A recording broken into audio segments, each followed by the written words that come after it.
여의도에 또 볼거리가 있으니까 함께 참석하도록 하십시다. 자, 데살로니가 4장입니다. 데살로니가 4장 1절로부터 8절까지 함께 읽겠습니다. 그러므로 형제들아, 우리가 끝으로 주 예수 안에서 너희에게 구하고 권면하노니 너희가 마땅히 어떻게 행하며 하나님을 기쁘시게 할 수 있는지를 우리에게 배웠으니 곧 너희가 행하는 바라 더욱 많이 힘쓰라. 우리가 주 예수로 말미암아 너희에게 무슨 명령으로 준 것을 너희가 아느니라. 하나님의 뜻은 이것이니 너희의 거룩함이라. 곧 음란을 버리고 각각 거룩함과 존귀함으로 자기 아내 대할 줄을 알고 하나님을 모르는 이방인과 같이 세욕을 따르지 말고 이 일에 분수를 넘어서 형제를 해하지 말라.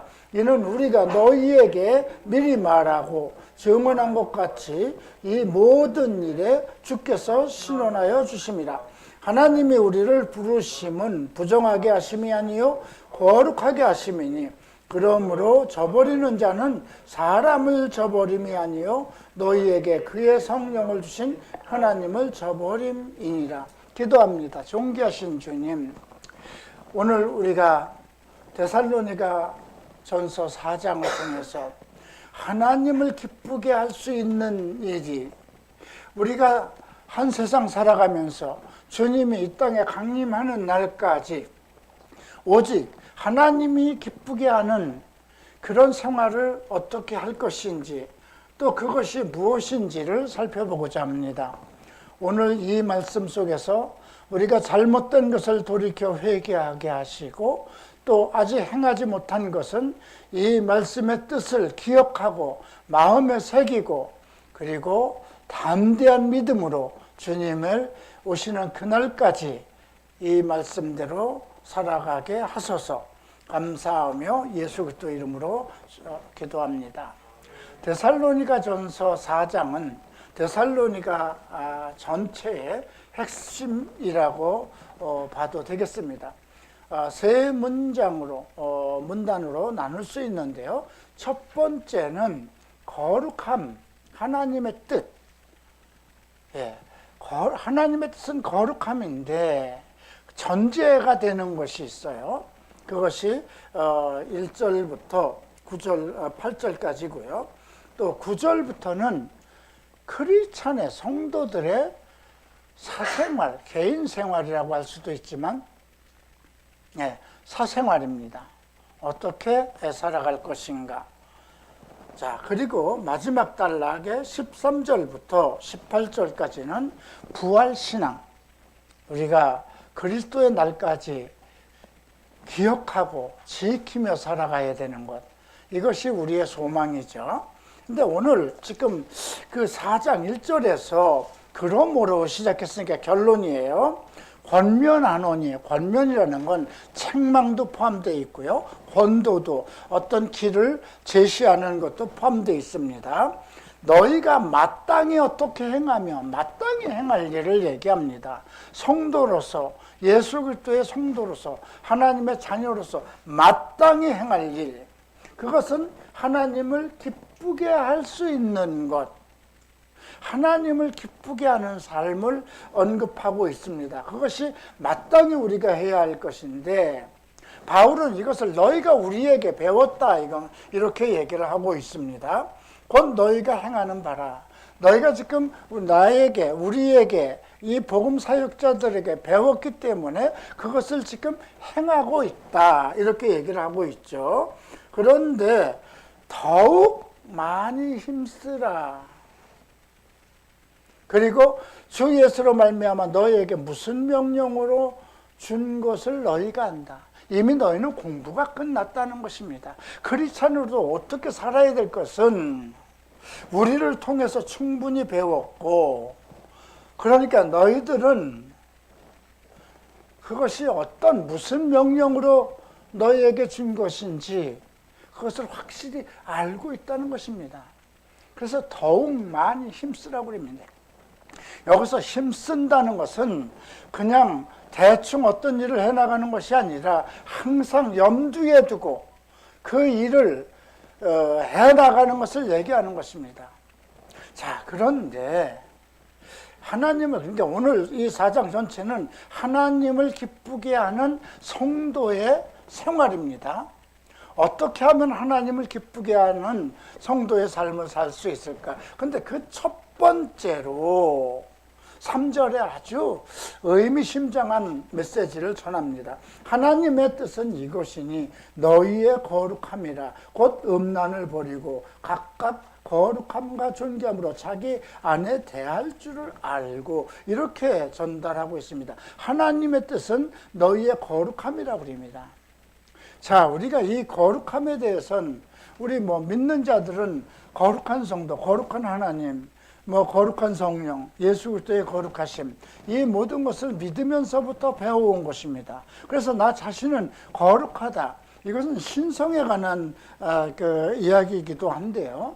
근데 앞에서 바울이 이렇게 얘기하죠. 너희가 우리에게 배웠다 하는 말씀 속에 우리가 이 데살로니가전서 1장을 봐도 바울이 이런 메시지를 전했습니다. 너희의 믿음의 역사, 사랑의 수고, 그리고 그리스도에 대한 소망의 인내를 우리가 안다고 그랬습니다. 우리가 끊임없이 기억하고 있다. 데살로니가 교회는 믿음의 역사가 있었어요. 그리고 사랑의 수고가 있어요.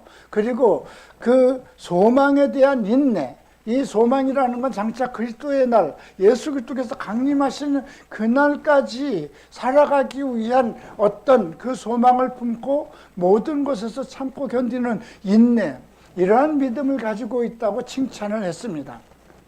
그리고 데살로니가 2장 마지막 절에는 우리의 소망이나 기쁨이나 자랑의 면류관이 무엇이냐, 그것은 바로 너희들이라고 그랬어요. 데살로니가 성도들이 정말 믿음의 역사가 있고 사랑의 수고가 있고 그 소망의 인내 속에서 온전한 믿음 생활을 하기 때문에 예수 그리스도에 오시는 그 강림하실 때에 면류관이, 주님 앞에 내어놓을 수 있는 면류관이 바로 너희다, 이렇게 언급을 했습니다.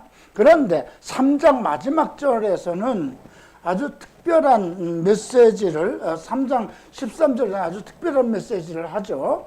너희 마음을 굳건하게 하시고 우리 주 예수께서 그의 모든 성도와 함께 강림하실 때 하나님 우리 아버지 앞에서 거룩함에 흠이 없게 하시기를 원하노라. 이건 기도예요. 하나님께서 너희들을 예수 그리스도께서 강림하실 때까지 너희가 거룩함에 흠이 없게 하시기를, 이것이 만약에 그들이 그러한 생활을 계속하고 있다면 이렇게 마지막 절에서 하나님께 이렇게 해주시기를, 거룩함에 흠이 없게 해주시기를 기도하진 않을 거예요. 그죠? 그러니까 이 말씀 자체, 이 말씀과 함께 이어지는 것이 그러므로라고 그러잖아요. 네. 그래서 우리가 여기서 생각해야 될 것은 이 거룩함에 흠이 없게 하는 방법일 수도 있어요. 오늘 우리가 배우는 메시지는 우리의 거룩함에 흠이 발생되는 문제가 또 가장 큰 것이 무엇인가에 대한 것이기도 합니다. 자, 그래서 오늘 바울은 하나님의 뜻은 너희의 거룩함을 다시 언급하고 있습니다. 우리의 거룩함. 이 거룩함은 어떻게 오는 것일까요? 우리가 예수를 믿을 때 거룩하신 성령을 주셔서 성령이 우리 안에 내주하십니다. 그래서 우리 몸은 성전입니다. 그래서 성령을 우리가 소멸하지 말라. 이 더러운 것을 통해서 우리의 몸은 하나님으로부터 받은 하나님의 성전이니 어떤 더러운 것에서 행하지 말라, 이런 메시지를 이미 로마서 고린도전서에서 여러 번 우리는 공부했습니다. 너희 몸은 하나님의 성전이다. 창녀와 몸을 합하는 자는 그 창녀와 한 몸이다. 그리스도와 합한 자는 그리스도와 한 영이다. 예, 너희가 다른 죄는 너희가 짓는 다른 죄는 몸 밖에서 이루어지지만 음행은 몸 안에서 이루어지는 것이기 때문에 자기 몸에게 죄를 짓는 것이다. 바울은 고린도에서 아주 강력하게 그런 성적인 문제에 대해서 언급하였습니다. 그리고 이 성적인 범죄를 짓는 자들은 하나님 나라를 기업으로 받을 수 없다 얘기를 합니다. 물론 고린도전서에 언급된 성적인 문제는 여러 가지가 있어요. 음행도 있고 간음도 있고 동성애도 있고 여러 가지 그런 성적인 부분, 우리 인간들이 행할 수 있는 모든 성적인 행위는 절대로 예수를 믿어도 하나님 나라에 들어가지 못한다는 그러한 말씀으로, 그래서 구약보다 더 무서운 말씀이기도 해요.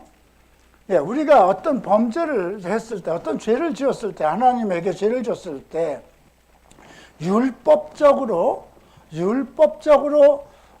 징계를 받고 그러한 문제, 구약은 율법으로 징계를 받는 거잖아요. 그런데 신약에 있어서는 율법은 없어졌는데 바울은 이 음행의 문제만큼은 엄격하게 다루고 있어요. 하나님 나라에 못 들어간다는 거예요. 하나님 나라에 들어가는 것이 위해서 우리가 예수를 믿었어요. 우리가 예수를 믿음으로 인해서 하나님의 자녀가 되었는데 그 목적이 무엇이냐면 우리가 그리스도의 나라에 들어가기 위한, 하나님의 기업을 받기 위한 것이거든요. 그럼에도 불구하고 이런 음행과 간음과 음란과 이런 걸로 인해서 우리가 하나님의 나라를 못 들어간다면, 그러면 나는 왜 예수를 믿었을까? 아주 중대한 문제이기도 합니다. 그런데 지금 그래서 바울이 그 4장 2절에서 주 예수로 말미암아 너희에게 무슨 명령으로 준 것, 무슨 명령일까요? 하나님의 나라를 기업으로 받지 못한다는 것입니다.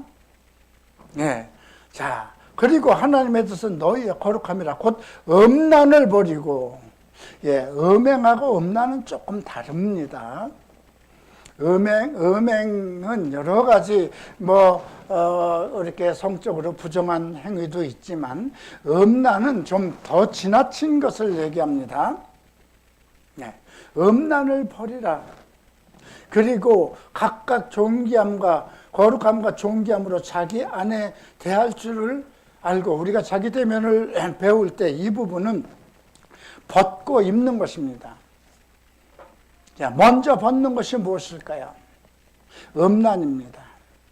그리고 거룩함과 존귀함으로 자기 안에 대할 줄을 알고, 여기 우리 성경은 대할 줄이라고 그랬는데 원어는 취할 줄, 자기 아내를 취하라고 합니다.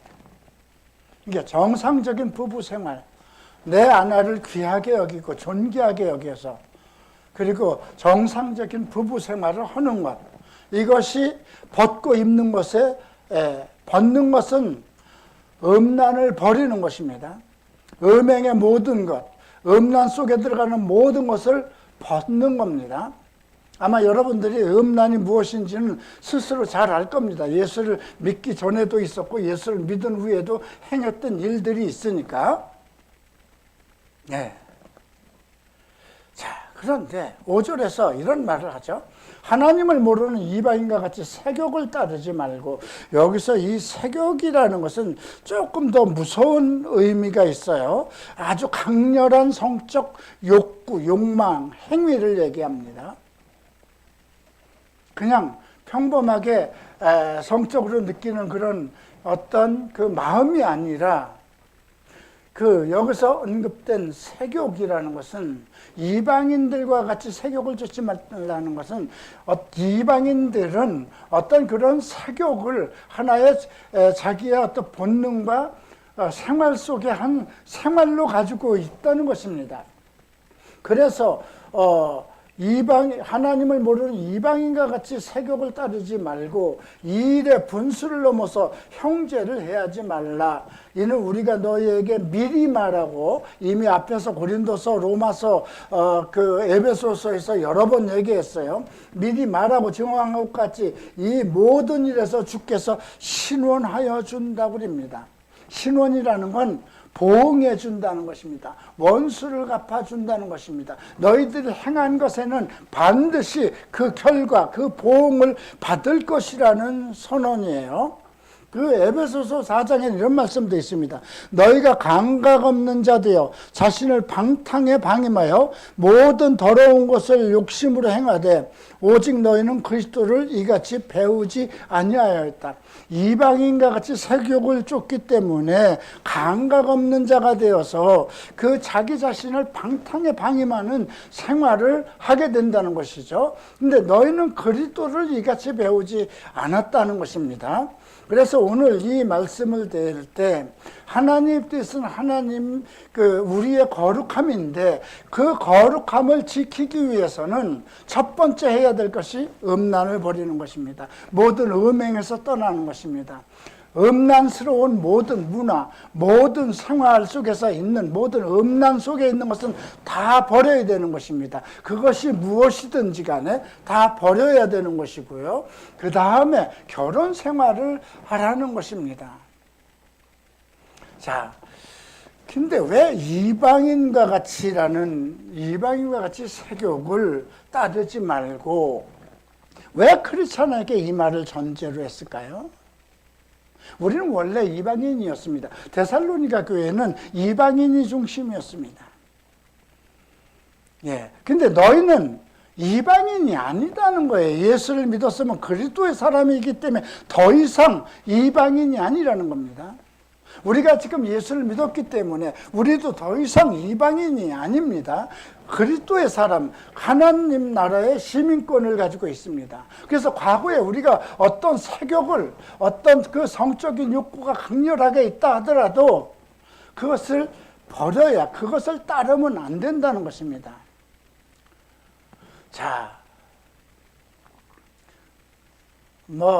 교회 안에서도 이 성적인 문제에 대해서 동성애에 대한 논쟁도 있지만 성적인 문제에 대해서 많은 이야기가 있습니다. 원래 그 교회 안에서는 성적인 문제는 금기사항입니다. 있을 수 없는 것입니다. 오직 부부 안에서만 허락된 것입니다. 이것은 창세로부터 남자와 여자를 하나님의 형상과 모양대로 지을 때부터 첫 번째 규정을 둔 것입니다. 그래서 남자와 여자가 결혼하게끔 그렇게 만들어 놓은 것입니다. 한 몸을 이루라 명령하신 것이 인간을 창조하신 후에 첫 번째 명령입니다. 그런데 지금 왜 크리스찬들에게 이 메시지를 전하는 것일까? 잘 생각해 봐야 돼요. 자, 우리가 사도행전 15장에 보면 초대교회 공회에서 큰 문제가 생겼어요. 바울이 이제 복음을 전하는데 많은 사람들이 예수를 믿고 들어왔어요. 그런데 유대교에서 전향한 사람들, 유대교에서 전향한 랍비라든가 제사장들이 이방에 와서 뭐라고 얘기를 하냐면 너희가 구원을 받으려면 모세의 할례를 받아야 된다는 거죠. 모세의 할례를 받지 않으면 구원을 받지 못한다는 것입니다. 예수를 믿어도 모세의 할례를 받아야 된다는 것입니다. 이걸로 쟁론이 일어났어요. 그래서 첫 번째 그 문제에 대해서 바울이 이방인들에게 복음을 전하여 그들을 구하기 위해서 너희 중에서 나를 택했다는 택함을 얘기합니다. 이 복음의 주권은 주께서 우리 사도들에게 줬다는 것을 전제로 합니다. 그러니까 그 제사장들이나 그 서기관들이나 바리새인들이나 너희가 지금 유대교에서는 두령 노릇을 하고 그런 지도자 노릇을 했어도 그냥 잠잠하라는 거예요. 그 사도로서의 주권, 복음의 주권을 우리에게 주었다는 이 이야기를 합니다. 그런데도 이 문제가 해결되려면 여러 가지 부딪힘이 있어요. 이방인과 유대인들 사이에는 유대인들은 그 거룩함이라는 것을 하나님을 믿으면서 거룩함 성도, 택한 백성이라는 그래서 그 율법 속에서 거룩함을 지키는 것에 상당히 힘을 쓰고 애를 써왔어요. 그래서 음란이라든가 음행이라든가 이런 것은 그 간음이라든가 이런 것은 율법으로 심판을 받게 돼 있었어요. 근데 이방인들은 그런 법이 없었어요. 그냥 본능대로 살아가는 것이었어요. 왜냐하면 우리가 이제 고린도서에서 배웠지만 고린도, 에베소서 그 전체 그 이미 이방인은 그 당시에는 헬라 철학, 헬라의 어떤 그 영들 밑에, 헬라의 종교 밑에 있었어요. 그 당시 헬라가 지배하던 철학과 그들의 신들 속에는 전부 다 어떤 성적인 것을 신비로 다루고 있었어요. 그래서 그 고린도 교회를 중심으로 아데미 그 신상이 있어서, 여신상이죠. 그걸 중심으로 해서 여사제들이 정말 그 성전을 이끌어가기 위해서 저녁이면 거리마다 나가서 창녀 생활을 했던 것이고요. 그런 것들이 하나의 문화 속에 있었어요. 그들도 그것을 신으로 섬겼기 때문에, 그러니까 이 신적인 것과 성적인 것이 항상 이방인 속에서는 같이 엮어서 움직이고 있었습니다. 우리가 그 민수기를 보면 발람 신이 나오죠. 발람 이방인 선지자가 나옵니다. 이스라엘 백성들이 광야를 통과해서 이제 애굽 땅으로 돌아가는 애굽 땅에서 나와서 가나안으로 들어가는데, 거기에 이제 그 발락이라는 그 모압 왕이 이스라엘을 저주하기 위해서 그 발람 선지자를 불러서 내가 돈과 재산을, 재물과 명예를 너에게 줄 테니 이스라엘을 저주하라고 그래요. 그런데 그 발람 선지자는 하나님의 말씀에 내 백성을 저주하지 말라는 걸 잘 알고 있음에도 불구하고 그 재물들을 놓치기 싫어서 그 이스라엘 백성들이 지나가는 그 산 밑으로 산봉우리 7에다가 제단을 쌓으라고 합니다. 제단을 쌓고 거기서 이제 이방인 신들에게 제물을 드리라고 얘기를 합니다. 그런데 산 밑으로 지나가는 이스라엘 백성들이 그 산당에서 행하는 것들을 보니까 무녀들이 아주 음란한 어떤 그런 행위로 그 제를 올리고 그러한 성적인 일들이 벌어지고 있어요. 그래서 그걸로 인해서 정말 이스라엘 백성들이 이제 미혹되어 버리고 있었죠. 그래서 비느하스가 들어가서 그 칼로 행하는 그 지도자급에 있는 사람을 칼로 이렇게 죽인 사건이 일어나죠. 이것처럼 이방인들은 그들의 종교 속에 어떤 그 성적인, 그리고 왜 그럴까요? 다신론이 있었기 때문에 그래요. 자녀를 많이 생산해야 되기 때문에 그 이방신들 속에는 그런 성적인 문제가 있었고요. 헬라의 영들에게도 그 어떤 하늘에 속한 어떤 그 영들이 모두 어떤 음란과 성적인 것에 얽혀 있었던 것이거든요. 근데 그런 문화와 그런 배경 속에서 정말 조상대대로 살아온 것이 이방인들입니다. 거룩함이라는 것을 생각할 수도 없었고, 거룩함에 대한 그 존재를 알 수도 없었던 사람들입니다. 그러니까 음란한 생활이 생활화됐던 거예요. 이것은 인간의 본능이니 어떻게 우리가 이걸 끌어낼 수 있느냐, 그런 생각을 가지고 있었던 거예요. 그런데 그들이 예수를 믿자마자 이제 성령이라는 성령 안에서의 생활을 해야 되잖아요. 거룩한 하나님, 내 몸도 거룩해야 된다. 내 몸에 흠도 없어야 된다. 어떤 성적인 것이 있어서는 안 된다는 것을 전제로 하고 신앙생활을 해야 되는 것이거든요. 그런데 문제는 데살로니가 성도들이 믿음의 역사가 있었다는 거예요. 사랑의 수고가 있었다는 겁니다. 소망의 인내가 있었다는 것입니다. 그러면 여러분들은 어땠을까요?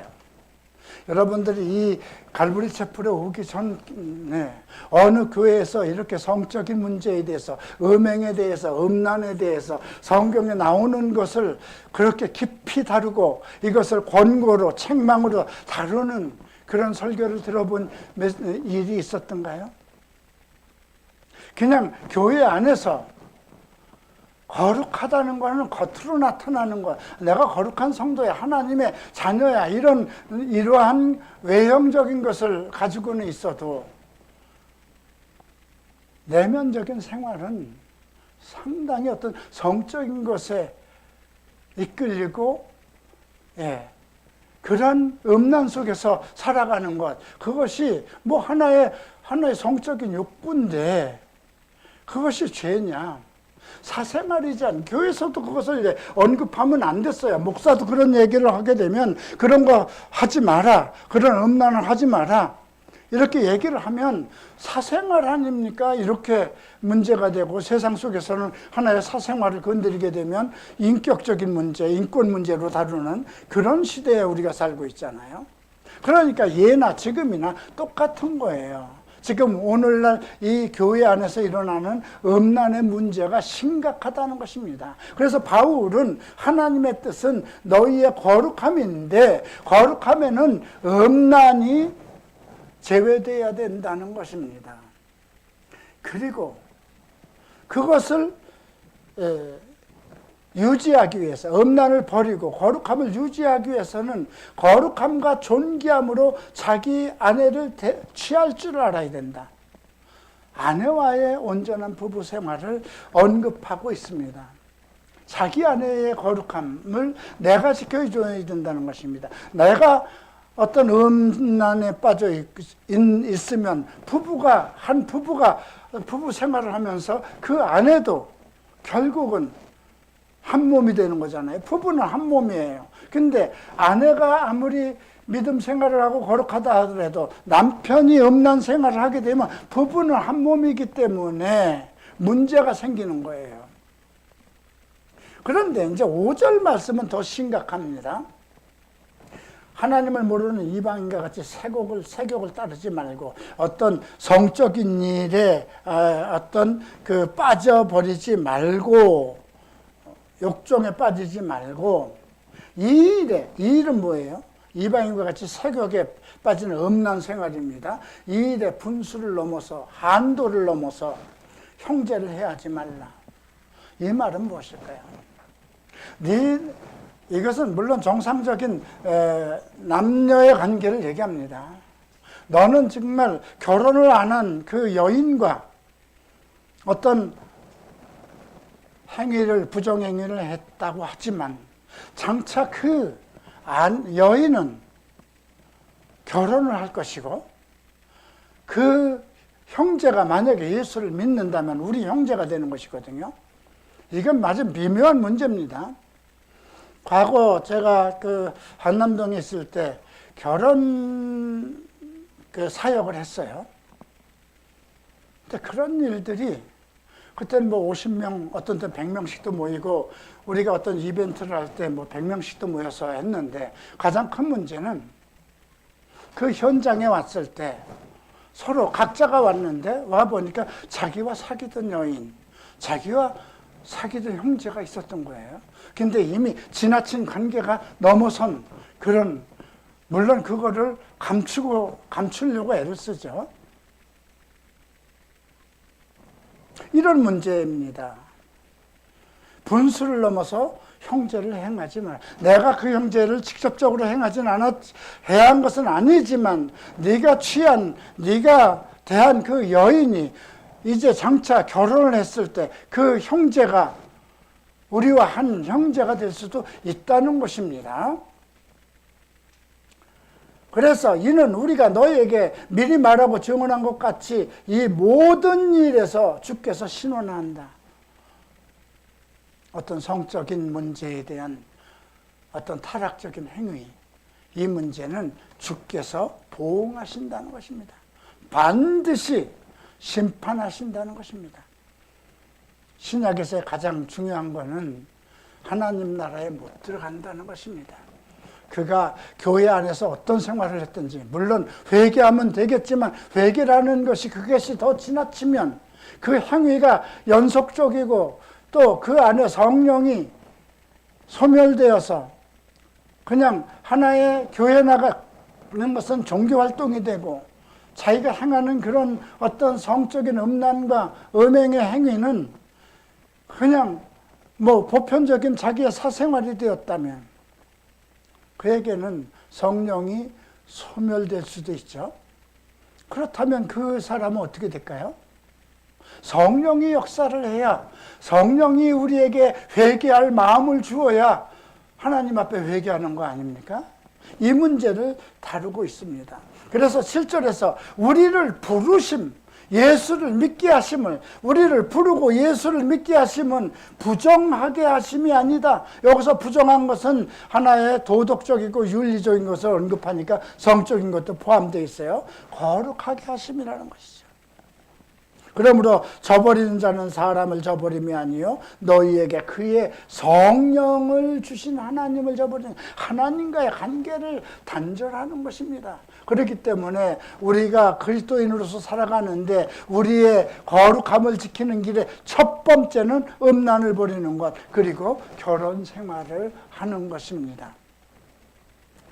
자, 이제 우리가 일반적인 크리스찬들의 생활, 사생활에 대해서 보겠습니다. 9절에서 형제 사랑에 관하여는 너희에게 쓸 것이 없으면 너희 자신이 하나님의 가르침을 받아 서로 사랑합니다. 이미 충분히 배웠다는 것입니다. 충분히 우리에게서 배웠기 때문에 이미 생활 속에서, 믿음 속에서, 교회 생활 속에서 형제 사랑을 한다는 것이죠. 자, 여러분은 어떤가요? 우리 다 같이 형제 사랑을 하고 있습니다. 교회 나와서 믿음 생활을 하면서 다 형제를 돕고 위로하고 그 정말 형제의 사랑을 나누고 있습니다. 그런데 너희가 온 마게도냐 모든 형제에 대해서 과연 이것을 행하도다. 형제들아 권하노니 더욱 그렇게 행하고. 그러니까 데살로니가 교회뿐이 아니라 그들의 사랑이 온 마게도냐에 퍼져 있다는 것입니다. 너희에게 명한 것 같이 조용하기를, 종용이라는 단어를 그 옛날 성경을 썼는데 여긴 조용히 자기 일을 하고 너희 손으로 일하기를 힘쓰라는 것이죠. 종용이라는 것은 너희에게 명한 것 같이 종용하게 하라. 우리가 야곱이 성격이 종용해서 그 어머니의 장막에 거하기를 좋아했다, 이런 얘기를 쓰는데 너에게 명령한 것이 종용이 자기 일을 하고, 이 말은요 감정적이지 않았다는 겁니다. 그러니까 너무 감정적으로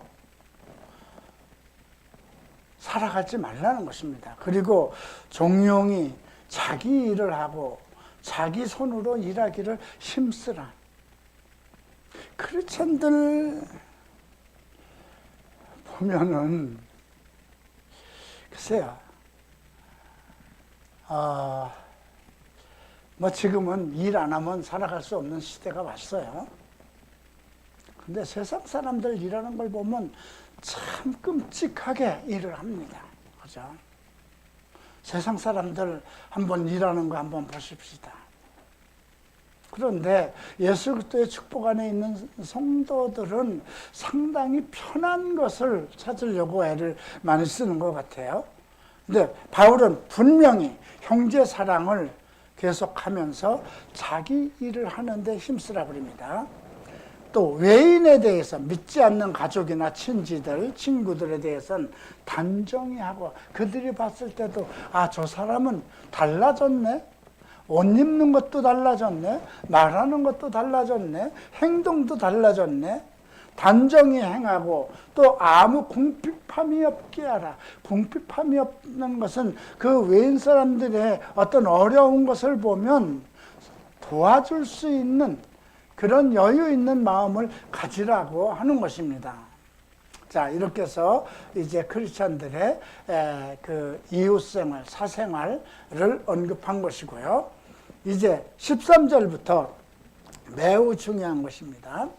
형제들아, 자는 자들에 관하여 너희가 알지 못하는 것을 우리가 원하지 아니하노니 이는 소망 없는 다른 이와 같이 슬퍼하지 않게 하려 함이라. 우리가 물론 사랑하는 사람들, 아들, 부모, 형제, 이웃, 가까운 사람들이 세상을 떠났다면 상당히 슬퍼하죠. 그죠? 그런데 믿는 자들이 그 소천했을 때는, 숨을 멎었을 때는, 근데 여기서 자는 자들이라고 그랬어요. 그러니까 믿는 자들의 죽음은 죽었다고 그러지 않습니다. 예, 자는 자들이라고 그러죠. 그리스도의 날까지 그의 영혼이 쉬고 있는 것이죠. 잠을 자고 있는 것이죠. 그래서 너무 슬퍼하지 말라는 것입니다. 우리가 예수께서 죽으셨다가 다시 살아나심을 믿을진데 이와 같이 예수 안에서 자는 자들도 하나님이 그와 함께 데리고 오시리라. 그러니까 자는 자들, 예수를 믿었다 죽은 자들에게는 슬퍼하지 말라는 것입니다. 예수께서 죽었다가 다시 살아나심과 같이 예수 안에서 자는 자들도 하나님께서 데리고 오신다는 거죠. 자, 우리가 그 15절, 15절 함께 봅니다. 우리가 주의 말씀으로 너희에게 이것을 말하노니 주께서 강림하실 때까지 우리 살아남은 자도 자는 자보다 결코 앞서지 못하리라. 이것이 지금 15절 말씀은요, 앞에서 행하는 지금 그 음란 행위도 포함되어 있어요. 만약에 이런 음란과 더러운 생활을 하던 사람이 예수를 믿다가 그런 행위를 회개하고 이제 하나님 나라로 갔습니다. 자, 그렇다면 우리가 예수님 시대에도 그 예수님이 그 십자가를 지실 때 강도 하나가 있었어요. 그죠? 그런데 그 엄청난 십자가를 질 정도의 강도였어요. 강도가 양쪽에 있었는데 하나는 당신이 낙원에 이를 때 나를 기억하소서 하고 회개를 했어요. 근데 주님이 뭐라고 그랬어요? 오늘 내가 나와 함께 낙원에 이를 것이다. 그와 동행했어요, 주님이. 그는 평생 십자가에 못 박혀 죽을 강도짓만 했던 사람이에요. 그 순간에 회개, 그러니까 얼마나 큰 그 복을 받은 사람일까요? 또 한 사람은 오히려 예수를 비방하고 결국 그 사람은 구원을 받지 못했죠. 그러니까 어떤 죄라도 죽음 직전이라도 하나님 앞에 온전히 회개를 이루면 주님 앞에 하나님 나라로 들어가는 것이 성경에서 언급이 돼 있어요. 그런데 우리가 이 사욕을 쫓고 방탕생활에 있을 때에는 그날이 언제인지 우리는 알지 못해요. 그죠? 예수께서 이 땅에 오시는 날이 언제인지 몰라요. 차라리 내 육체가 죽어서 어떤 회개를 통해서 주님 앞에 가는 것, 그것은 하나님께서 나를 불쌍히 여기시면 죽음 직전이라도 회개의 영을 부어서 내가 회개하고 가면 되는데, 문제는 그리스도께서 이 땅에 임하실 때에 살아남은 사람들입니다. 그런데 내가 더러움에 빠져 있었다면, 잠에서 깨어있지 못하고 우상과 함께 어떤 재물과 함께 어떤 일락에 빠져 있었다면 이건 문제죠. 그래서 우리 살아남은 자도 자는 자보다 결단코 앞서지 못할 것이라 깨어있으라는 메시지입니다. 주께서 호령과 천사장의 소리와 하나님의 나팔 소리로 친히 하늘로부터 강림하신다고 그랬습니다. 호령은 커다란 명령으로 생각하면 되고요. 천사장의 소리, 천사장들이 이때 이제 미카엘 천사장이 또 앞장설 수 있겠죠. 하나님의 나팔 소리, 나팔 소리는 어떤 신호입니다. 아침 기상 소리가 있고 전쟁에 알리는 신호가 있죠. 그러니까 하나님의 나팔 소리는 그리스도께서 재림하실 때 어떤 말씀으로든지 우리에게 신호를 주실 것입니다. 그래서 끌어올려, 여기서 끌어올려라는 그 단어가 라틴어에는 레피오라는 단어입니다. 근데 이건 눈 깜빡할 사이에 강제로 취해서 끌어올리는 것을 얘기합니다.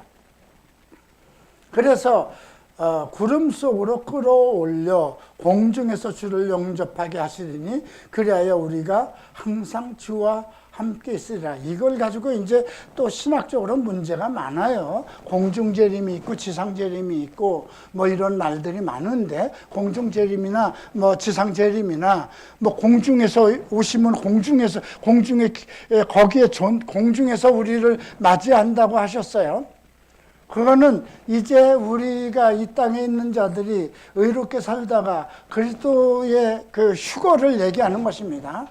휴거의 그 순간이 눈 깜짝할 사이에 이루어진다고 그랬어요. 이게 시간을 두고 몇 년에 걸쳐지는 게 아니라 그 순간에 눈 깜짝할 사이에 휴거가 일어나고 이 땅에 재림하는 것이니까, 공중에서의 재림 시간이 뭐 1년, 2년, 10년 있는 게 아니라는 것을 우리가 기억할 필요가 있고요. 그래서 우리가 항상 주와 함께 있으리라. 이러므로 이러한 말로 서로 위로하라고 합니다. 이러한 말은 뭘까요? 앞에서 한 모든 것, 하나님의 뜻대로 살아가는 법, 이웃을 사랑하고 내 손으로 열심히 일하는 것, 그리고 그리스도께서 강림하시는 것을 항상 마음속으로 잊지 않고 기억하라는 메시지입니다. 사랑하는 갈보리 채플 성도 여러분, 오늘 이 메시지가 여러분들 삶 속에 그냥 각인되기를, 내 신앙 속에, 내 믿음 속에 각인되어서 첫 번째 모든 음행과 음란에서 정리하는 것입니다. 그리고 나도 결혼을 해야 되겠다는 그런 목적과 신념을 가지고 결혼하라고 그랬으니까, 그죠? 과거의 모든 거 다 끊고, 나는 이러이러해서 안 됩니다. 결혼도 안 해보고 어떻게 이러이러해서 안 될 걸 아니까, 그죠? 나는 그것을 결혼을 하기 싫다는 거예요, 그죠? 나는 이러이러해서 한다는 것은 나는 이러이러한 생활을 해야 되기 때문에 결혼을 할 수 없다는 그런 전제가 들어가는 것이거든요. 근데 주의 명령은 창세기나 계시록이나 오늘 바울의 선언에서도 결혼 생활입니다. 너희 아내를 거룩함으로 존귀하게 여기라는 거죠. 이 말은 우리가 이제 베드로전서를 배울 때 또 배우게 됩니다. 자, 기도하겠습니다. 다 일어나